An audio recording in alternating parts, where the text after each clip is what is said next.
Good evening, morning, good night, good afternoon, wherever you are, whatever time it is. I hope you are doing fantastic.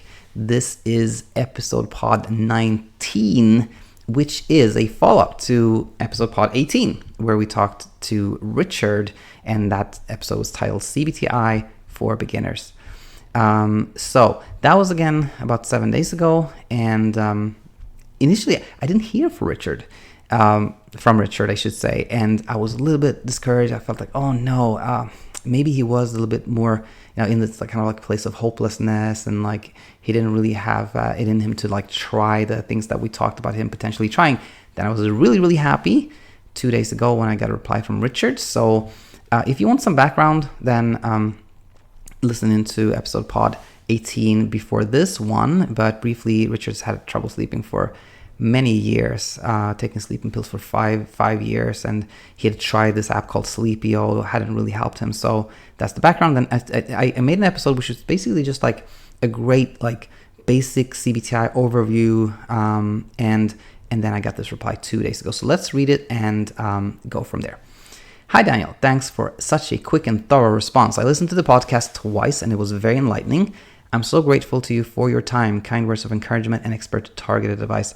I have been giving your advice some practice, although it is much the same as what I did with Sleepio. That said, after 2 very bad nights, the last 2 have been better. Not great, but better. I've been going to sleep at around 11:30 and getting up at 6.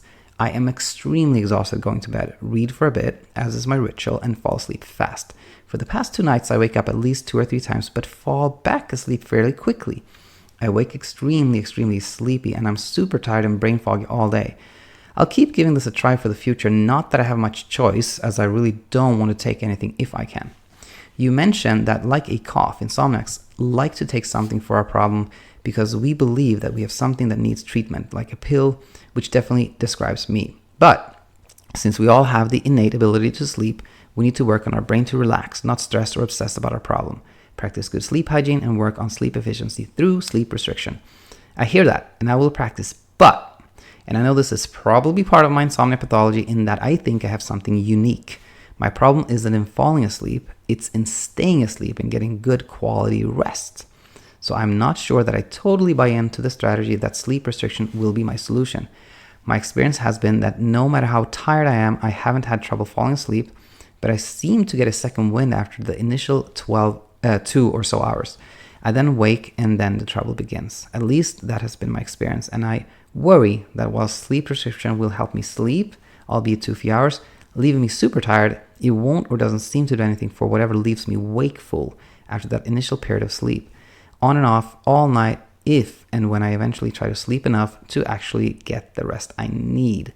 I hope that makes sense, especially given that I'm finding it very difficult to think clearly enough to write a coherent note about my thoughts. I'm so tired. Thanks again for your help, and I welcome any additional thoughts. We'll keep you posted on my progress.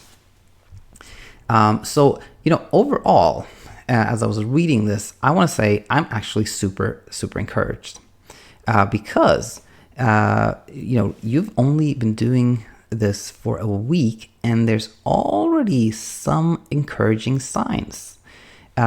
You have been waking up as is usual, but you have been falling asleep a little quicker.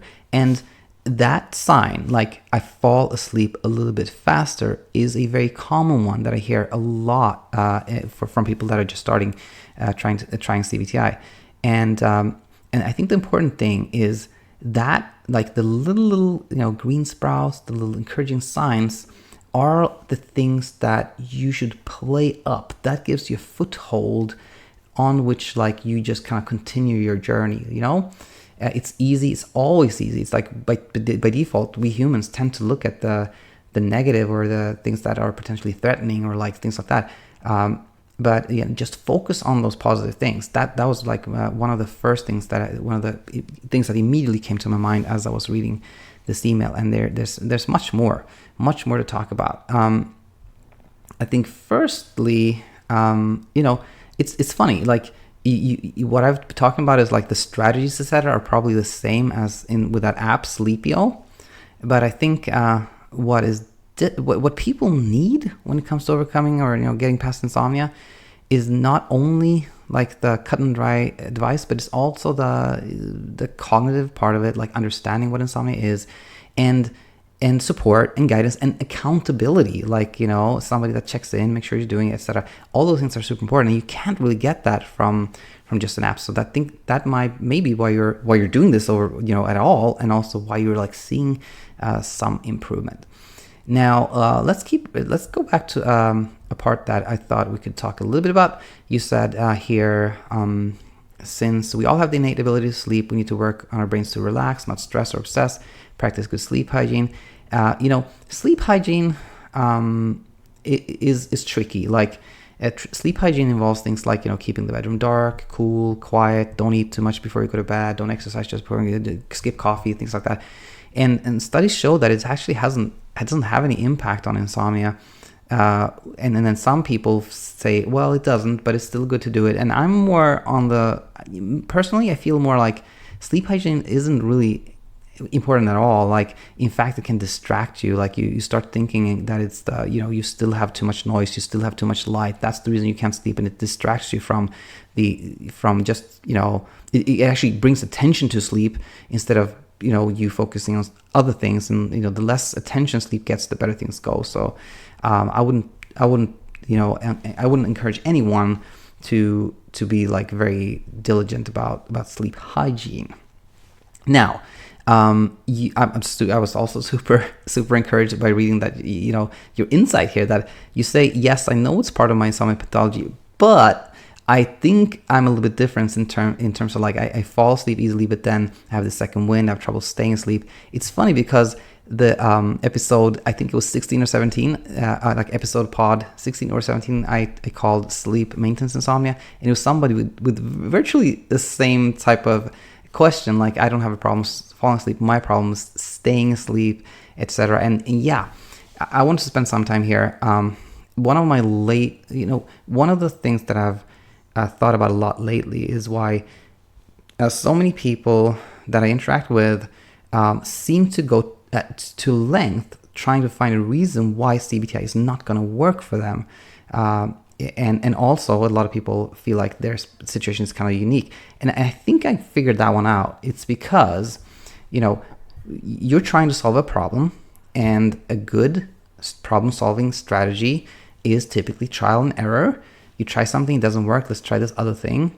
And part of trial and error, the part of the reason trial and error is so effective is that we abandon things that don't work quickly so that we can go on and finally find the solution. So I think the reason you, Richard, and many other people are questioning whether CBTi is going to work for them because their situation is a little bit different, it's part of a trial and error strategy that works for many things, but not for insomnia. And as part of that trial and error strategy, it makes sense to abandon anything that doesn't work and find reasons that it's not going to work so you can move on to the next thing.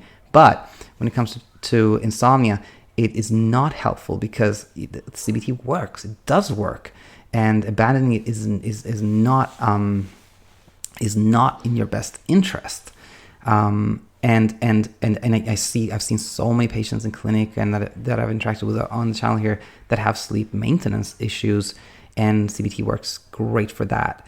And by the way, like, you're already seeing signs of that, like you're falling back asleep a little bit quicker. And now, another, staying on that topic, another important thing is this one.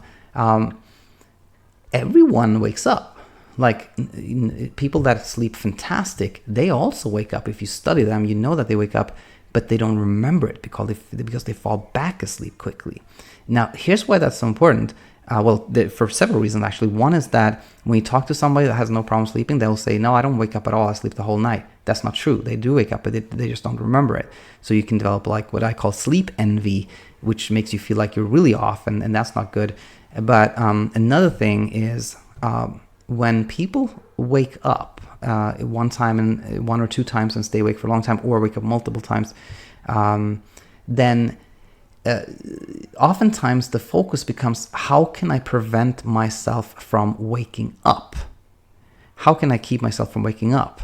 And that takes you into the direction of like, I need to keep it super dark and super quiet. But the thing is, that is not the problem. The problem is not that you wake up. The problem is that you don't fall back asleep.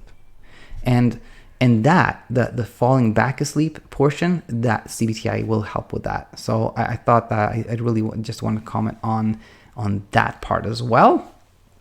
And was there anything more? Well, actually, there was one more thing. Richard just sent me a quick, email after I had said to him that I was going to do this episode, where he said that he just had been listening to the news and fell asleep sitting up, and he was going to try to not do that. I don't know if this is new to you, Richard, falling asleep during the day, but that can be another very encouraging thing. A lot of people with insomnia say that they can't even nap. They try to nap, but they can't. And when people start falling asleep unintentionally, they start feeling sleepy. That's a good sign. That basically means that the bedtime restriction you're doing is working, and the challenge becomes to make sure you're awake during the day to reach bedtime, and then use that bedtime restriction there. And I think Richard, if you just keep going, you're going to be doing really well.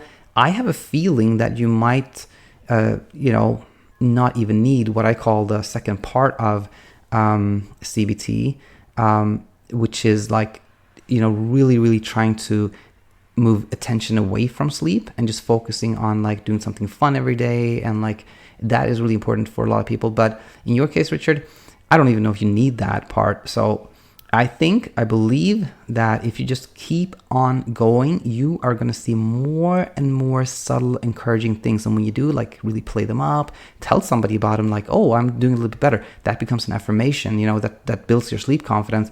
And a few more things. One is, what may happen is that you're going to have a absolutely terrible night or a stretch of poor nights. That happens to a lot of people initially, and don't let that discourage you. Just keep moving forward. The reason a lot of people have those quote unquote setbacks is that it's a part of self-monitoring. You're doing this CBTi and you're wondering if it's going to work, and then that brings attention to sleep. Attention becomes preoccupation becomes worry becomes anxiety, that thing. So an initial setback is completely normal as well, just so you know that. And I just have this feeling, Richard, that if you keep doing what you're doing, that you're gonna you're gonna see improvements, and in weeks to month, I believe you're gonna have great sleep confidence, sleep good, and feel rested and everything. I really believe that. That was it for now. Hope this was helpful to Richard and anybody else out there. And anybody having a comment, leave a comment or email me, daniel@insomniainsight.co, and I'll be back with more very soon. Until then, take it easy. Bye-bye.